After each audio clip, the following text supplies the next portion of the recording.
और संत का जाना दोनों में कोई विशेष अंतर नहीं है, लेकिन संत का जो जाना होता है उसमें अपने पीछे वो विशेष उपदेश छोड़ करके जाता है जो हमारे जीवन का आधार बनते हैं। तो हमारे जीवन का जो आधार संत के जो उपदेश हैं वो हमें जीवन में धारण करने चाहिए।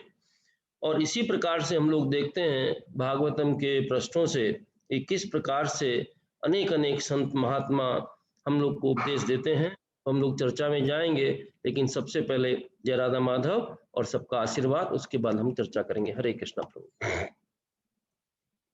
जय राधा माधवा जय कुंज बिहारी, जय राधा माधवा जय कुंज बिहारी, जय गोपी जन वल्लभा जय गिरिवर धारी, जय गिरिवर धारी, जय गोपी जन वल्लभा जय गिरिवर धारी, जय गिरिवर धारी, यशोदानंदन व्रज जन रंजन, यशोदानंदन व्रज जन रंजन, यशोदानंदन व्रज जन रंजन, यशोदानंदन व्रज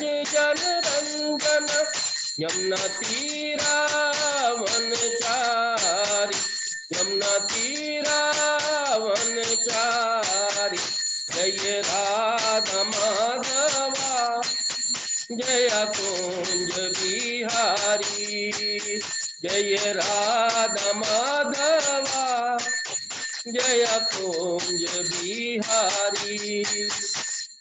हरे कृष्ण कृष्ण कृष्ण हरे हरे, हरे राम राम राम हरे हरे, हरे कृष्ण कृष्ण कृष्ण हरे हरे, हरे राम राम राम हरे हरे, हरे कृष्ण कृष्ण कृष्ण हरे हरे, हरे राम राम राम हरे हरे, हरे कृष्ण कृष्ण कृष्ण हरे हरे, हरे राम राम राम हरे हरे, हरे कृष्ण कृष्ण कृष्ण हरे हरे, हरे राम राम राम हरे हरे, हरे कृष्ण कृष्ण कृष्ण हरे हरे, हरे राम राम राम हरे हरे, जय राधा माधवा जय कुंज बिहारी, जय राधा माधवा जय कुंज बिहारी, जय राधा माधवा जय कुंज बिहारी। श्री राधा माधव जी की जय, श्री राधा नील माधव जी रुक्मणी द्वारकाधीश जी की जय, श्री राधिका रमन जी की जय, शिला प्रभुपाद की जय, शिला गुरुदेव की जय, नित्याई गौर प्रेमानंदे हरि हरि बोल। ओम अज्ञानतिमिरन्धस्य ज्ञानाञ्जनशलाकया चक्षुर्मिलितं येन तस्मै श्रीगुरुवे नमः। श्रीचैतन्यमनोभीष्टं स्थापितं येन भूतले स्वं रूप कदा मह्यं ददाति स्वपदान्तिकम्।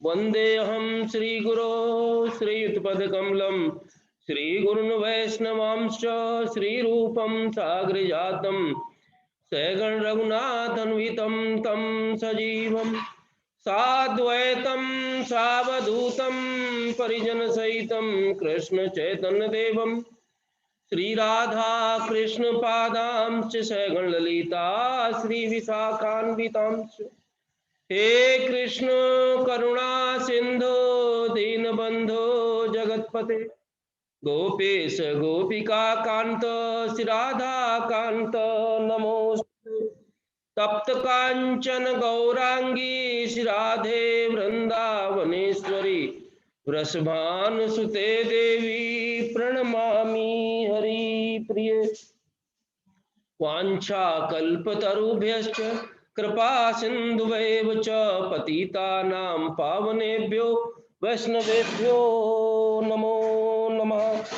जय श्री कृष्ण चैतन्य प्रभु नित्यानंद श्री अद्वैत गदाधर श्रीवासादि गौर भक्तवृंद। हरे कृष्णा कृष्ण कृष्ण हरे हरे, हरे राम राम राम हरे हरे।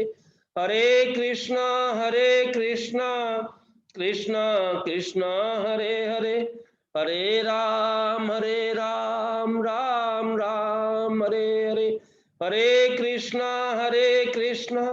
कृष्ण कृष्ण हरे हरे, हरे राम राम हरे। नारायणं नमस्कृत्य नरं चैव नरोत्तमं देवीं सरस्वतीं व्यासं ततो जयमुदीरयेत्। नष्टप्रायेषु भद्रेषु नित्यं भागवत सेवया भगवती उत्तम श्लोके भक्तिर्भवती नैष्ठिकी। ओम नमो भगवते वासुदेवाय। ओम नमो भगवते वासुदेवाय। ओम नमो भगवते वासुदेवाय। हरे कृष्णा। प्रभु जी माता जी, आज का विशेष दिवस और हमारे जीवन का एक महत्वपूर्ण दिन, जिस दिन महाराज ने हम सबको इस धरा पर छोड़ करके गोलोक वृंदावन के लिए प्रस्थान किया और आज उनका तिरुभाव दिवस मनाया गया। अभी भी चल रहा है, हमारे यहाँ भी प्रोग्राम है 7 बजे से। लेकिन ये एक ऐसी नदी है जो अविरल चलती रहती है। नदी का स्वभाव क्या है प्रभु जी माता? नदी का स्वभाव है बहते रहना। उसी प्रकार से गुरु कृपा, संत कृपा, साधु कृपा हमेशा बहती रहती है। और जब गुरु कृपा, साधु कृपा हमारे जीवन में आ जाती है तो जिस प्रकार से नदी में स्नान करके जीव स्वच्छ निर्मल शरीर कर लेता है, उसी प्रकार से हमारा जीवन स्वच्छ और निर्मल हो जाता है। बिना गुरु कृपा की नदी में स्नान किए वो संभव नहीं। गुरु की कृपा वाणी से हो, बापू से हो। जब गुरु नहीं है तो वाणी से ही होती है, जो हम सब लोगों ने आज किया, महाराज को याद किया। आज का जो हमारा विषय है आप सब जानते हैं, प्रभु जी ने बताया, वो है प्रथम श्रेणी का मनुष्य, उत्तम मनुष्य, नरोत्तम। देखिए, जीवन में बचपन लेकर के और अंत समय तक हर मनुष्य की जिज्ञासा होती है, उसकी इच्छा होती है कि वो हर क्षेत्र में प्रथम आए। बच्चा स्कूल जाता है, माँ बाप इच्छा करते हैं, प्रयास करते हैं, प्रार्थना करते हैं कि हमारा बच्चा अपने विषय में, अपने स्कूल में, अपनी क्लास में सर्वप्रथम आए। उसके बाद कॉलेज में वही कार्यक्रम रहता है, फिर परीक्षाएं होती हैं, फिर जॉब लगता है, फिर अब प्रमोशन के लिए बात आती है तो हर जगह आदमी ये सोचता है कि मेरे को प्रथम श्रेणी में स्थान मिले। व्यक्ति सोचता है मैं ट्रेन में सफर कर रहा हूँ, वो कितने भाग्यशाली हैं जो प्रथम श्रेणी की कंपार्टमेंट में यात्रा कर रहे हैं। तो जीवन में हर समय प्रथम श्रेणी जो है महत्वपूर्ण स्थान रखती है। लेकिन हम ये भूल जाते हैं कि जिस प्रकार से जीवन के विभिन्न अंग हैं, अलग अलग उसके विभाग है, प्रभाग हैं, उन सब में हम चाहते हैं प्रथम श्रेणी में आया जाए। लेकिन जो मनुष्य है, मनुष्य की प्रथम श्रेणी क्या है, उसके बारे में हम लोग भागवत की दृष्टि से चर्चा करेंगे। प्रभु जी बताइए। भागवत हमको जिस प्रकार से हम लोग जानते हैं, श्रीमद् भगवत गीता हमको जीना सिखाती है, जीवन में हमको किस प्रकार जीना चाहिए। पिछली बार हम लोगों ने एक सब्जेक्ट लिया था कि जीना और जाना। तो जब जाने की स्थिति आती है तो उस समय वो प्रश्न परीक्षित महाराज सुखदेव गोस्वामी से करते हैं कि हे गुरुदेव, मुझे बताइए कि मैं जो मनुष्य मृत्यु शैया पर है, अंत समय जिसका आ चुका है, उसके क्या कर्तव्य है, उसे क्या करना चाहिए। तो वास्तव में परीक्षित महाराज सुखदेव गोस्वामी से ये जानना चाहते हैं कि मरणासन व्यक्ति का क्या कर्तव्य है। और विडंबना ये है प्रभु जी, माता जी, कि हम लोग महसूस नहीं करते, एहसास नहीं करते, विचार नहीं करते कि संसार में बिना अपवाद के, बिना एक्सेप्शन के कोई भी मरणासन व्यक्ति ऐसा नहीं है जो मरणासन ना हो। हमारी मृत्यु किस समय आएगी हमको पता नहीं है। परीक्षित महाराज को कम से कम 7 दिन का पता था, तो हमको उसका ज्ञान नहीं है। हम पूरा जीवन पशुवत बिता देते हैं। शिला प्रभुपाद हजारों बार, लाखों बार चर्चा करते हैं कि मैं शरीर नहीं हूं, I am not this soul, I am not this body, I am the soul, I am the soul. तो ये चर्चा प्रभुपाद जी ने बार बार की है, खाली हमको ये समझाने के लिए जिसको तुम शरीर समझ रहे हो, वास्तव में वो शरीर तुम्हारा केवल एक माध्यम है। तुम शरीर नहीं हो, तुम क्या हो, तुम केवल एक जीव हो, भगवान का अंश हो। ममे मानसो जीवलोके जीवभूत सनातना मना सष्टानी इंद्रियाणी प्रकृति स्थानी कर सकती। भगवान ने कहा भगवत गीता के 15वें अध्याय में 7वें श्लोक में कि सारे जीव मेरे अंश हैं। तो किसी भी परिस्थिति में जीव रहे, कहीं भी रहे, वो भगवान का अंश ही रहता है, पूर्ण कभी नहीं हो सकता। और उस अंश का क्या कर्तव्य है कि जब तक मनुष्य शरीर हमको मिला है, क्योंकि प्रहलाद महाराज ने कहा दुर्लभम मानुषम जन्म, कि मनुष्य जन्म कैसा है, बहुत दुर्लभ है। हमने चर्चा की पिछली बार कि ब्रह्मा जी देवताओं से विचार विमर्श करते हैं कि हम सब कहते हैं हम सब भी मनुष्य जीवन पाने के लिए तरसते हैं। तो ये सब चर्चा हम देखते हैं। तो मनुष्य जीवन में, मनुष्य जीवन प्राप्त करके किस प्रकार से उत्तम श्रेणी का मनुष्य बना जाए, उत्तम श्रेणी का मनुष्य क्या है। श्रीमद् भागवतम के प्रथम स्कंद में जब हम देखते हैं कि धृतराष्ट्र का गृह त्याग 13वां अध्याय, जो बहुत सुंदर शिला व्यास देव ने बताया है और सुखदेव जी ने, गोस्वामी जी ने चर्चा की है, तो वहां प्रभु जी माता जी हम लोग क्या देखते हैं कि तीर्थाटन करके महाभारत का युद्ध समाप्त हो चुका है और विदुर, महात्मा विदुर अपने पैतृक स्थान, अपने पिता के स्थान को पधारे हैं। कहाँ पधारे हैं? वो हस्तिनापुर के राजमहल में पधारे हैं। तो भागवत के पेजों से हमको दिखता है कि जैसे ही उनका आने का समाचार मिलता है, सब पांडव उनको देखते हैं, महल की स्त्रियां उनको समाचार मिलता है कि विदुर महाराज आ गए हैं। और जैसे उनको समाचार मिलता है तो भागवत में लिखा है कि जिस प्रकार से एक लंबे वियोग के बाद प्रेम विवश चिल्ला पड़ते हैं, आदमी देखता है कि मेरा प्रेमी बहुत दिनों के बाद आया है और तुरंत उसका आलिंगन करता है, तुरंत चिल्ला पड़ते हैं। तो इस प्रकार से युधिष्ठिर महाराज एकदम से देख करके उनको स्वागत करते हैं और स्वागत करके उनको आसन देते हैं। और आसन देने के बाद में उत्तम उत्तम, भागवत में लिखा है उनका जो स्वागत है वो किस प्रकार से किया जाता है। स्वागत ऐसे किया जाता है कि जैसे किसी बड़े राजा का स्वागत किया जाता है। और ये सब करने के बाद में युधिष्ठिर महाराज उनसे प्रश्न पूछते हैं। क्या प्रश्न पूछते हैं? वो पूछते हैं कि आपको याद है कि आपने किस तरह हमारी रक्षा की थी। उनको सब कुछ याद आता है युधिष्ठिर महाराज को। और वो पूछने के बाद में चर्चा करते हैं कि आपने पृथ्वी पर विचरण करते हुए अपनी जीविका कैसे चलाई, आपने किन किन पवित्र स्थानों और तीर्थ स्थानों की सेवा की। हम लोग क्या जानना चाहते हैं? कोई व्यक्ति मिलता है तो हम लोग भौतिक चीजें जानना चाहते हैं, लेकिन जो भक्त होता है वो भक्ति की चर्चा करता है। किन किन तीर्थ स्थानों में आप गए, और बड़ा सुंदर आगे बताया युधिष्ठिर महाराज ने, जो हमारे गुरुदेव के ऊपर एकदम सटीक बैठता है। 10वें श्लोक में वो कहते हैं, भगवद्विदा भागवता तीर्थभूता स्वयं विभो तीर्थी कुर्वन्ति तीर्थानि स्वान्तास्तेन गदाव्रता। 113:10 में युधिष्ठिर महाराज कहते हैं कि हे प्रभु, कैसे एड्रेस किया है देखिए, हे प्रभु, आप जैसे भक्त निश्चय ही साक्षात पवित्र स्थान होते हैं। चूंकि आप भगवान को हृदय में धारण करने वाले हैं, अतएव आप समस्त स्थानों को तीर्थ स्थानों में परिणत कर देते हैं। श्री गुरुदेव ने जहां भी गए, जिस भूमि को भी उन्होंने स्पर्श किया, उसको पवित्र कर दिया। हम लोग जानते हैं सौराष्ट्र का ये क्षेत्र, राजकोट, जहां हम सब बैठे, आप बैठे हैं, इतना भव्य मंदिर बना है। कैसा स्थान था, एकदम जहां पर बंजर स्थान, बारिश नहीं होती है, लेकिन गुरुदेव के चरण स्पर्श करने से ही वहां कितनी बारिश हुई उस समय जब उद्घाटन, ये अपना भूमि पूजन हुआ।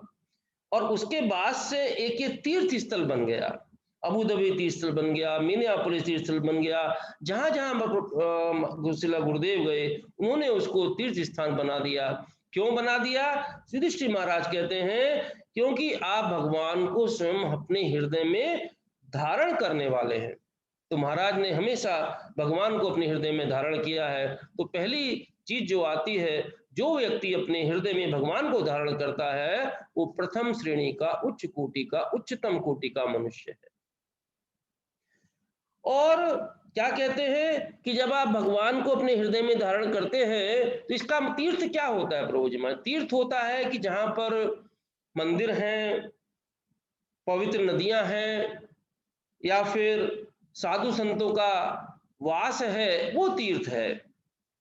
और जहां गुरुदेव जैसे शुद्ध भक्त जाते हैं, श्रील प्रभुपाद ने जहां जहां स्पर्श किया, जिस भूमि को भी स्पर्श किया, वो स्वयं में एक तीर्थ बन गया, क्योंकि उन्होंने भगवान को अपने हृदय में धारण किया।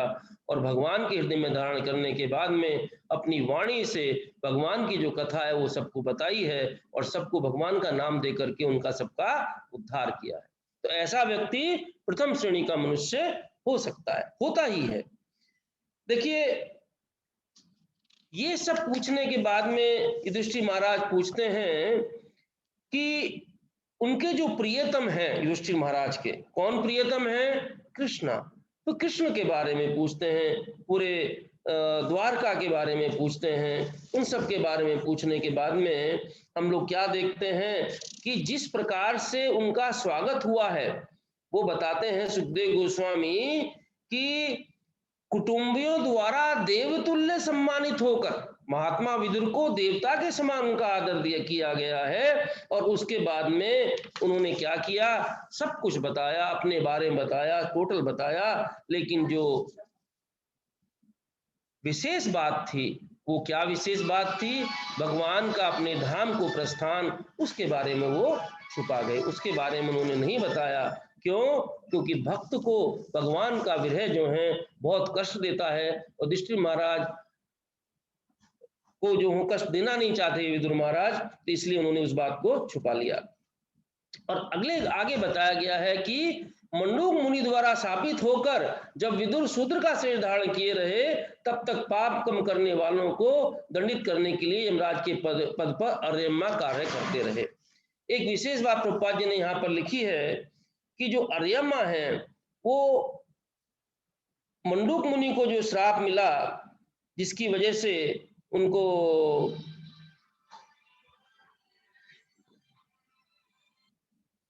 मंडूक मुनि को ने यमराज को श्राप दिया, और उस श्राप के कारण यमराज को 3 बार अलग अलग योनि में जाकर के जन्म लेना पड़ा। एक तो उन्होंने युधिष्ठिर महाराज के रूप में जन्म लिया, एक उन्होंने विदुर महाराज के रूप में जन्म लिया, और एक स्वयं वाल्मीकि के रूप में जन्म लिया, जिसमें भगवान के प्रसाद की महिमा आती है।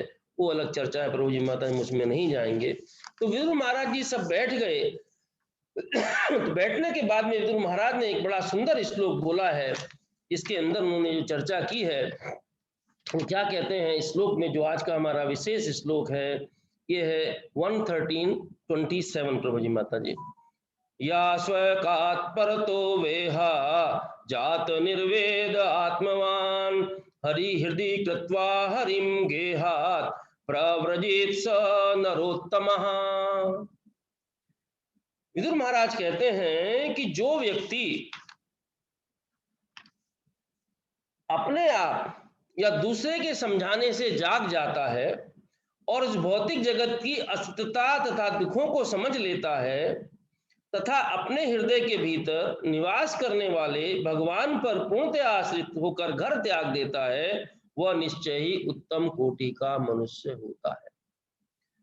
तो उत्तम कोटि के मनुष्य की परिभाषा महात्मा विदुर ने क्या दी है कि या तो अपने आप या दूसरे के समझाने से उसे क्या जान लेना चाहिए कि पहली चीज तो है भौतिक जगत कैसा है, असत्य है, टेम्परेरी है।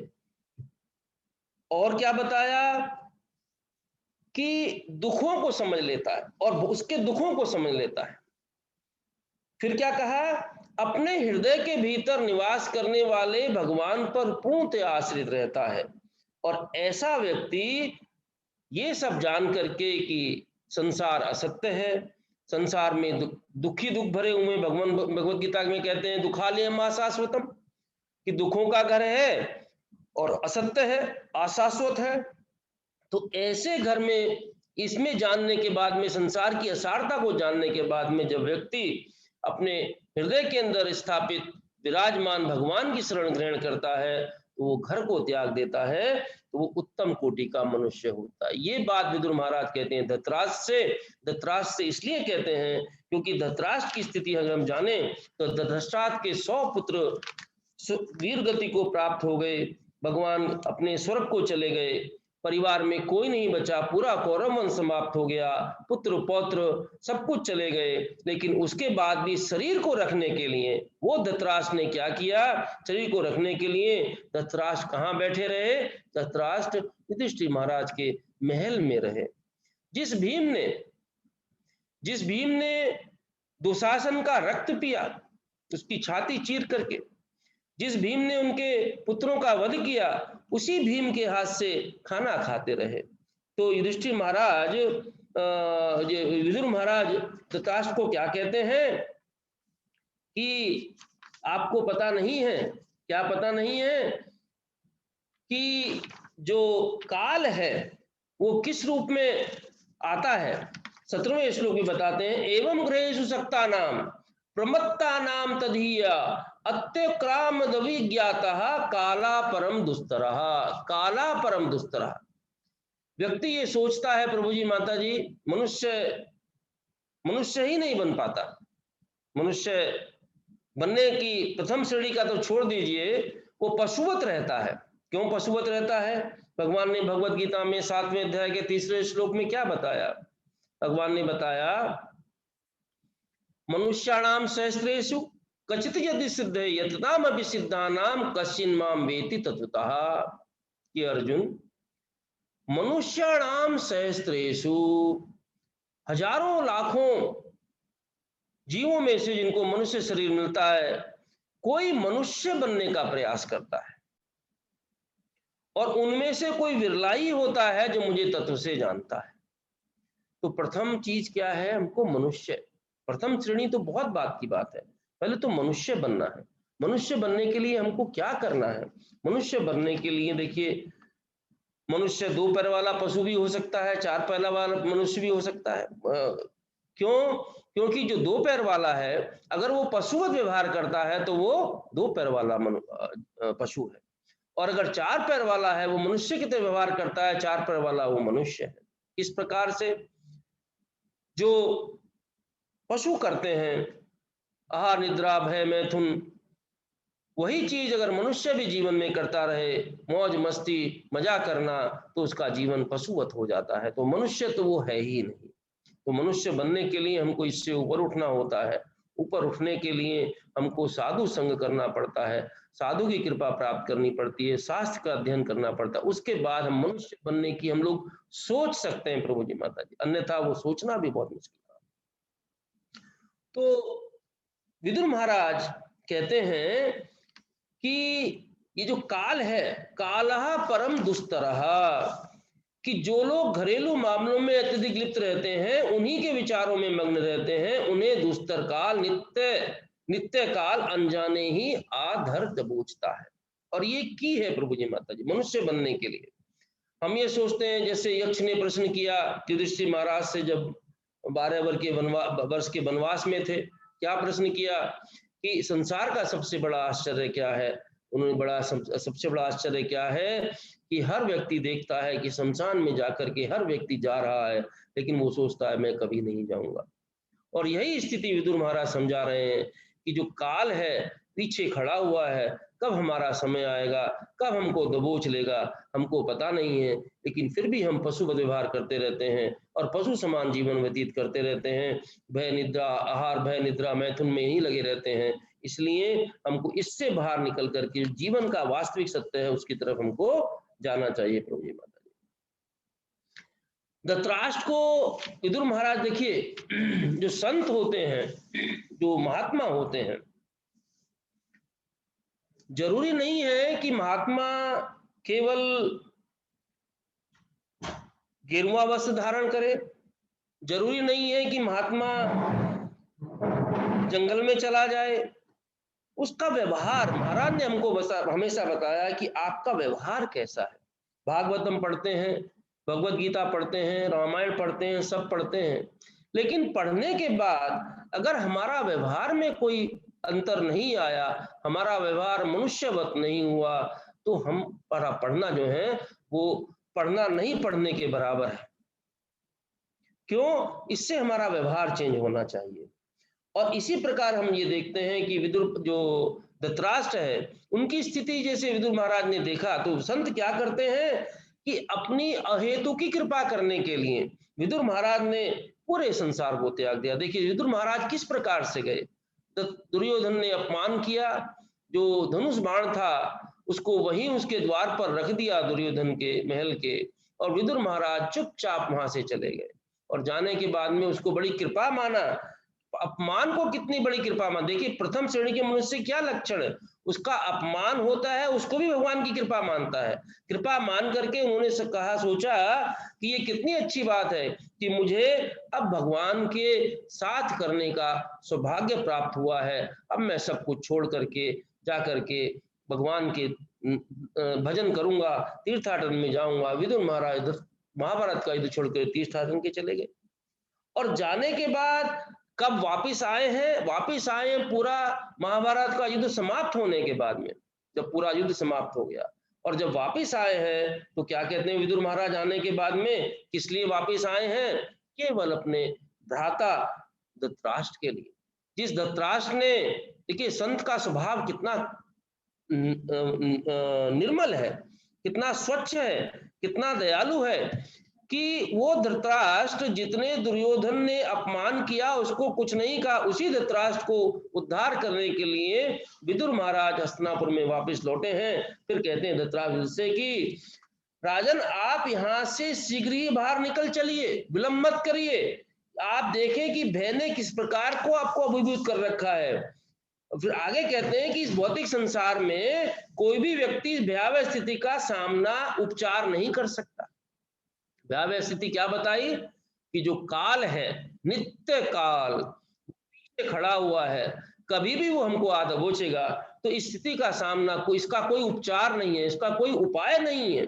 और क्या कहते हैं, शाश्वत काल के रूप में भगवान हम सबों के पास आ पहुंचे हैं।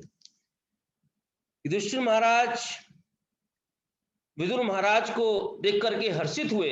उन्होंने सोचा कि हमारे चाचा जिन्होंने हमारी इतनी रक्षा की है वापस हमारे पास आ गए हैं, लेकिन स्थिति उल्टी है। प्रभु जी माता, स्थिति क्या है?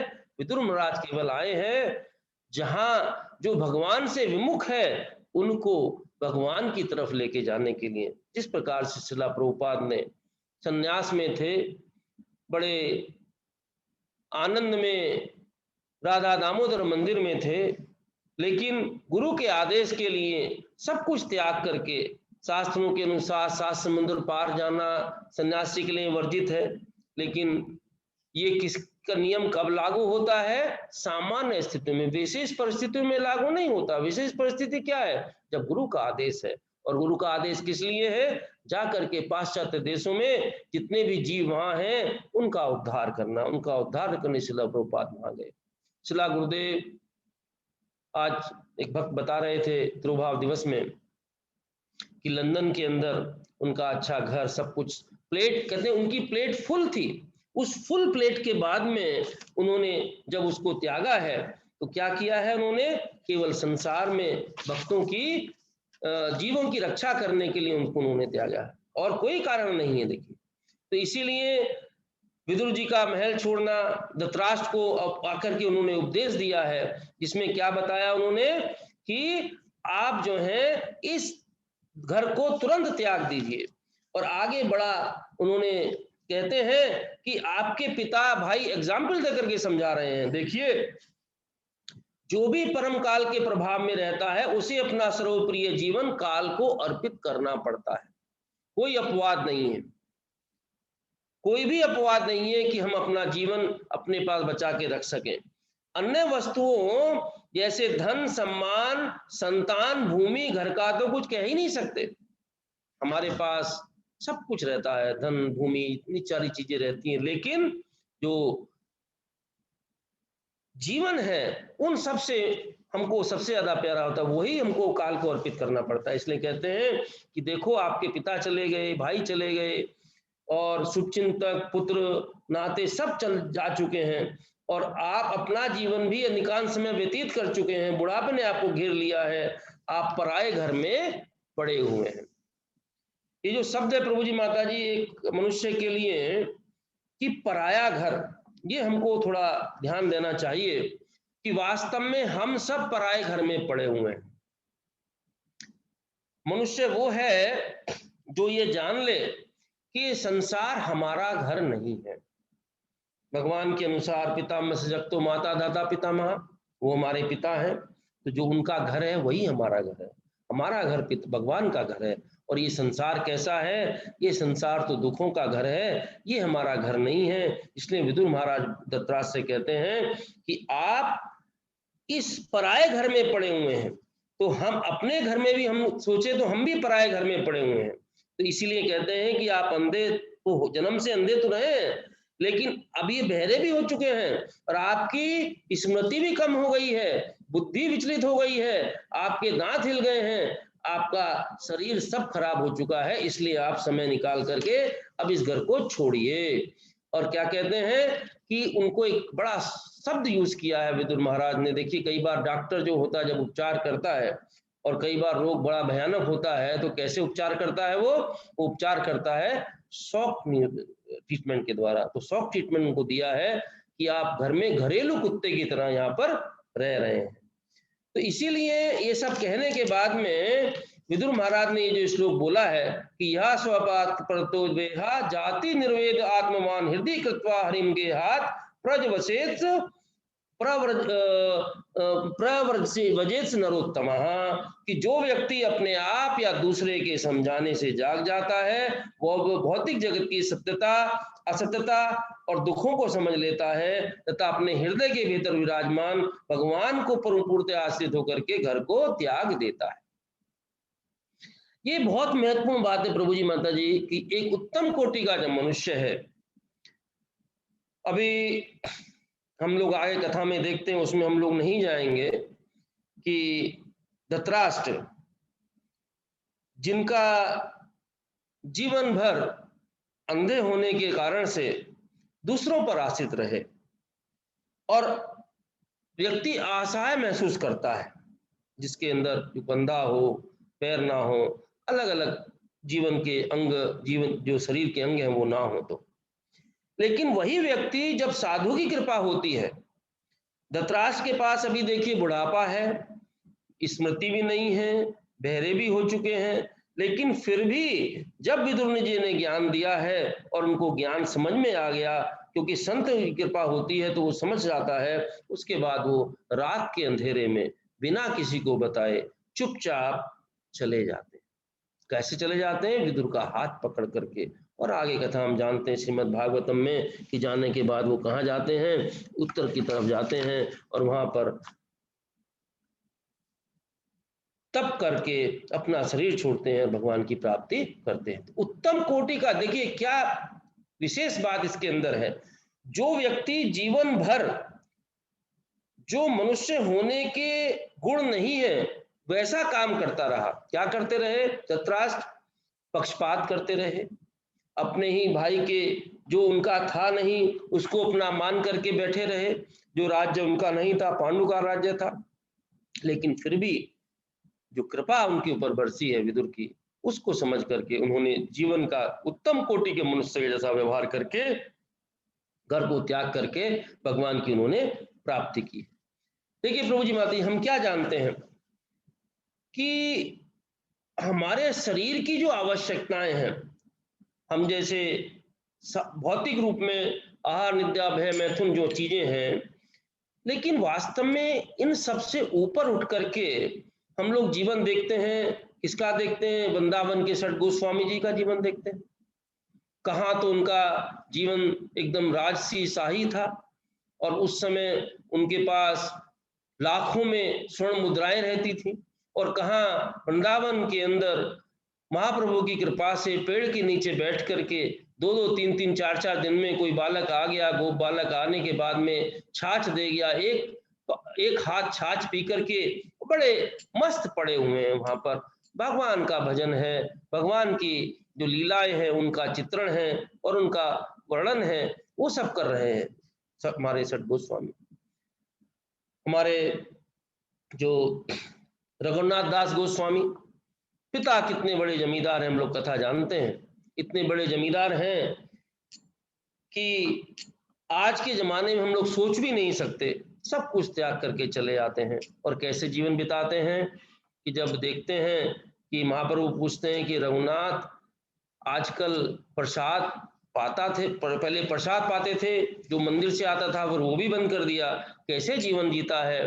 तो पता चला कि जो गैया खाती है उसके में जो गोबर में जो अन्न का दाने निकलते हैं उनको बीन बीन करके यहाँ पर जहाँ प्रसाद फेंक दिया था उसमें से बीन करके जो गौ के खाने से बच जाता है उसको साफ करके वहाँ उस श्रेणी के, वो उत्तम श्रेणी है, सर्वोत्तम श्रेणी है प्रभु जी माता जी। तो त्याग के बिना, छोड़ने के बिना कोई उस स्थिति को प्राप्त नहीं कर सकता है। भगवान भगवत गीता में इतना सुंदर हमको बताते हैं। देखिए परपोर्ट में श्रील प्रभुपाद इस श्लोक के लिखते हैं कि जो 27वां श्लोक जिसकी हम चर्चा करें नरोत्तम वाला, कि योगियों की 3 श्रेणियां हैं। धीर अर्थात वह जो पारिवारिक संगति से दूर रहने के कारण विचलित नहीं होता। तो धीर व्यक्ति कौन है? अगर परिवार से दूर रहता है, शांत रहता है, परेशान नहीं होता, विचलित नहीं होता, वो व्यक्ति धीर कहलाता है। फिर कहते हैं सन्यासी, जो हताश भावना के कारण विरक्त जीवन बिताता है। कई बार जीवन में देखने में आता है लोग जीवन की कठिनाइयों से परेशान हो जाते हैं तो बड़ा आसान सोचते हैं, बड़ा आसान रास्ता है, गिरवे वस्त्र धारण कर लिए सब कुछ मिल जाएगा, लेकिन वो जो फल्गु वैराग्य है वो ज्यादा दिन चलता नहीं है।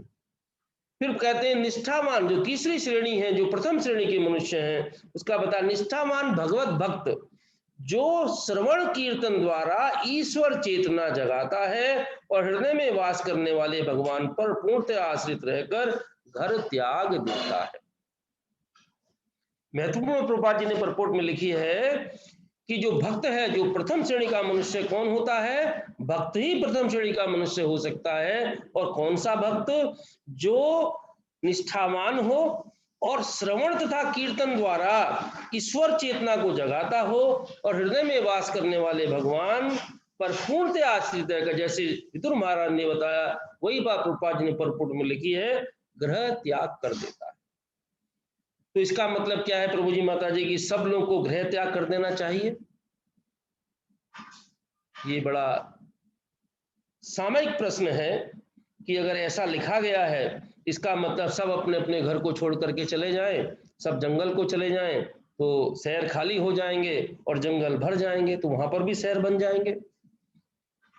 घर त्याग करने का मतलब क्या है? भगवान भगवत गीता में बताते हैं 5वें अध्याय के 10वें श्लोक में, ब्रह्मणि आधाय कर्माणि संगम त्यक्त्वा करोति यः लिप्यते स न पापेन पद्म पत्रम इमाम्भसा। कि जिस प्रकार से कमल का फूल, उसके ऊपर कितना भी हम जल डालें, वो जल कैसा रहता है, उसके ऊपर टिकता नहीं, उसको स्पर्श, उसके ऊपर उसका प्रभाव नहीं पड़ता।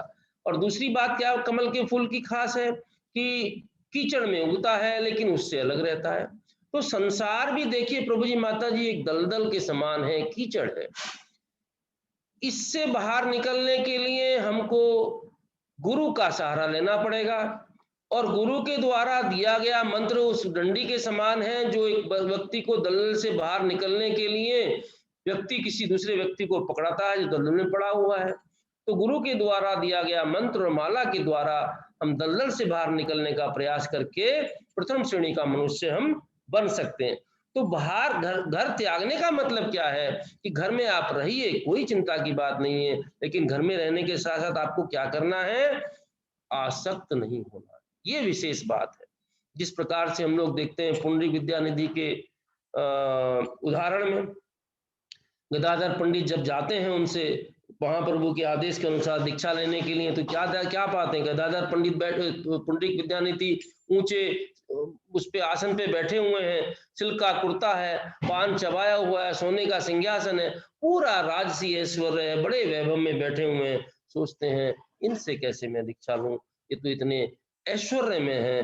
जब भागवत का श्लोक सुनते हैं पुंडरीक विद्यानिधि कुर्ता फाड़ देते हैं, नीचे गिर जाते हैं, लोटपोट हो जाते हैं, और सुनाओ और सुनाओ और सुनाओ। और जब भागवत का प्रभाव उनके ऊपर देखते हैं तो कहते हैं यही सच्चा भक्त है जो सब में रहते हुए भी लिप्यते स न पापे न। जिस प्रकार से कमल के ऊपर पानी का प्रभाव नहीं होता है, इसी प्रकार से मनुष्य जो भगवान का घर में रहते हुए भी उसके उसी के अनुसार रहता है, उसके ऊपर पाप अपना प्रभाव नहीं डालते। तो हमें उस तरीके से घर में रहते हुए भी घर के होकर के ना रहें, किसी भी आश्रम में हम रहें, लेकिन आश्रम से भी हमको मोह नहीं होना चाहिए। चाहे ब्रह्मचर्य हो, वानप्रस्थ हो, गृहस्थ हो, संन्यास, किसी भी आश्रम में उसमें आसक्ति हमारी नहीं होनी चाहिए। बड़ी सुंदर बात महाराज की मुझे याद आती है, जब महाराज को स्ट्रोक हुआ और लंदन में हॉस्पिटल में थे, तो महाराज ने देवकी प्रभु को बड़ी सुंदर बात बताई। कहते हैं कि देवकी, अब मैं संन्यास त्याग करके सब व्हाइट कपड़े पहन लूंगा। क्यों पहन लेंगे? क्योंकि सन्यासी का तो काम है परिव्रजकाचार्य होने का, और जब मैं अपनी शरीर से मैं पूरे संसार में घूम नहीं सकता, तो ऐसे सन्यास के कपड़े पहनने का कोई फायदा। तो सन्यास को भी सन्यास कर दिया उन्होंने, उसको भी त्याग दिया। वो व्यक्ति जो है प्रथम श्रेणी का मनुष्य है, जो जहां भी स्थिति में है उसमें लिप्त नहीं है, उसमें आसक्त नहीं है। प्रभुपाद जी आगे लिखते हैं कि भाव यह है कि भौतिक जगत में हताश भावना में जीवन के बाद संन्यास आत्म साक्षात्कार के मार्ग में प्रथम सोपान, प्रथम सीढ़ी हो सकता है, किंतु मुक्ति मार्ग में वास्तविक सिद्धि तभी प्राप्त होती है जब मनुष्य उन भगवान पर पूर्णतया आश्रित रहने का अभ्यास कर लेता है। तो मनुष्य को ये अभ्यास करना चाहिए, जो प्रथम श्रेणी का मनुष्य बनना चाहता है, कि किस प्रकार से जो हृदय में भगवान हमारे बैठे हुए हैं उन पर पूर्णतः आश्रित रह करके घर में रहते, घर वन को चला जाए उससे अच्छी कोई बात नहीं है, लेकिन वन संन्यास ले ले उससे अच्छी कोई बात नहीं है, लेकिन गृहस्थ रहते हुए भी संन्यास लेते। प्रभुपाद कहते हैं कि जो गृहस्थ संन्यास के नियमों का पालन करते हैं, भगवान ने भगवत गीता में कहा कि गेशम नित्यम सन्यासी, उसको नित्य सन्यासी मानो। 5वें अध्याय में योना का, जो किसी चीज की आकांक्षा नहीं करता है, जो किसी की इच्छा नहीं करता है, वो वास्तविक सन्यासी है प्रभु जी माता जी। तो इसलिए हम क्या देखते हैं यहाँ पर, किस प्रकार से विदुर महाराज ने जो शिक्षा दी है धृतराष्ट्र को, उसमें इतना सुंदर उनको बताया है कि किस प्रकार से आप जो है प्रथम श्रेणी के मनुष्य बन सकते हो। तो प्रथम श्रेणी का मनुष्य का बनने का मतलब क्या हुआ कि जीवन का जो उद्देश्य है, देखिए जब पास होता है, पास होने का मतलब सेकंड क्लास, थर्ड क्लास या फर्स्ट क्लास, जो भी आप पास होते हैं उसमें अगली क्लास में जा सकते हैं, लेकिन जो फर्स्ट क्लास है उसका विशेष स्थान होता है। इसी प्रकार से मनुष्य जीवन में जो प्रथम स्थान है, प्रथम श्रेणी का मनुष्य है, उसका मतलब ये है कि हमारे जीवन का उद्देश्य प्राप्त करना, भगवत भक्ति को हमको प्राप्त कर लेना है। पर महाराज ने एक बड़ा सुंदर बात बताई थी। महाराज एक कोट करते थे गरुड़ पुराण से, धनानी भूमो पशव ही गोष्ठे नरी ग्रह सखा शमशाने देहासी चित्यान परलोके मार्गे धर्मानुगो गच्छन्ति जीव एकाः। कि धन, भूमि, पशु, पत्नी, कोई हमारे साथ हमारे नहीं जाएगा। हमारे वो क्या करेंगे, जो हमारी अंतिम यात्रा है उसमें कोई साथ में नहीं जाएगा। जो हमारे दोस्त हैं, रिश्तेदार हैं, वो केवल हमारे शमशान तक चले जाएंगे, और जो हमारा शरीर है वो भी, जो हमारा चिता है उस तक हमारा साथ देगा। तो जो भी आप सुनते हो कृष्णा के बारे में और जो करते हो वही आपके साथ जाने वाला है, उसके अलावा कोई भी आपके साथ नहीं जाएगा। कितनी सुंदर बात बताई महाराज ने, देखिए। क्योंकि ये अगर हम जान लेते हैं, हमको सबको मालूम है इस चीज के बारे में, लेकिन फिर भी हम उसको अपने जीवन में अप्लाई नहीं करते हैं, यही सबसे बड़ा दुख का विषय है।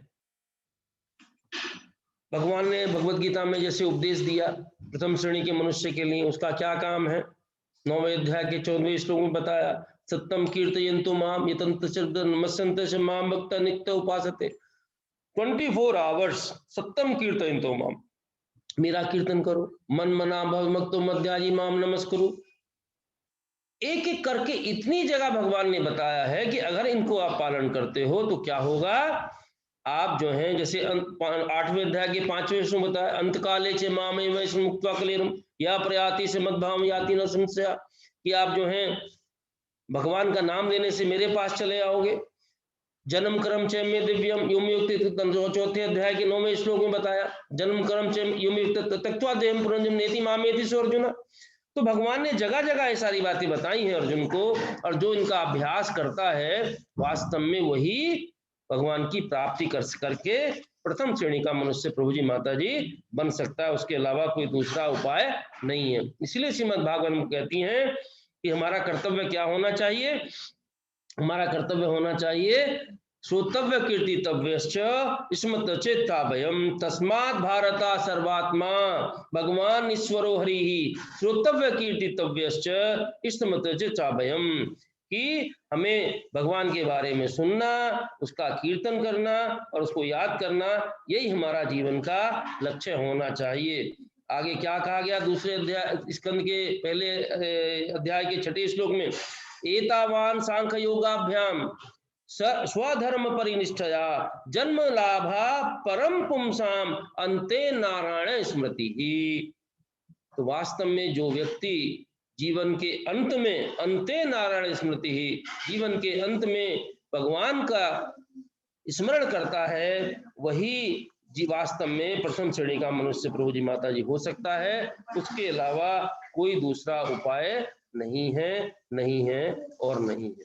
इसलिए हमको ये करना चाहिए कि जीवन में जीवन रहते हुए साधु की कृपा, जिस प्रकार धृतराष्ट्र को विदुर महात्मा की कृपा प्राप्त हुई, महात्मा विदुर की कृपा प्राप्त हुई और उन्होंने ग्रह को त्याग दिया, हम ग्रह त्याग नहीं कर सकते, लेकिन ग्रह में आसक्त होना जो है उससे हम छुटकारा पाले, तो जीवन में घर में रहते हुए भी हम इस श्लोक को अपने जीवन में उतार सकते हैं।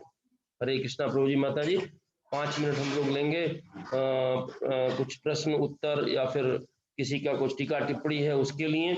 और जीवन में भगवान महाराज से यही प्रार्थना है कि जिस प्रकार से वाणी के रूप में हमको अपने उपदेश दे करके गए हैं, हम उनमें से कुछ थोड़ा सा भी अपने जीवन में उतार सके तो हम भी जीवन में प्रथम श्रेणी के मनुष्य बनने का प्रयास कर सकते हैं। पहले मनुष्य बनना है, मनुष्य के बाद में हम सोच सकते हैं कि प्रथम श्रेणी का मनुष्य हम बन सके। हरे कृष्णा।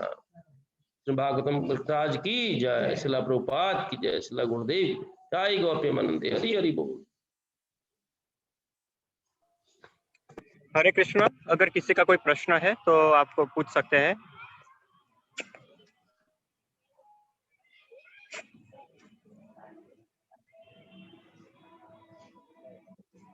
प्रभु जी, आई थिंक किसी का कोई प्रश्न नहीं है, तो अब हम ये लेक्चर की पूर्णाहुति की तरफ आगे बढ़ते हैं।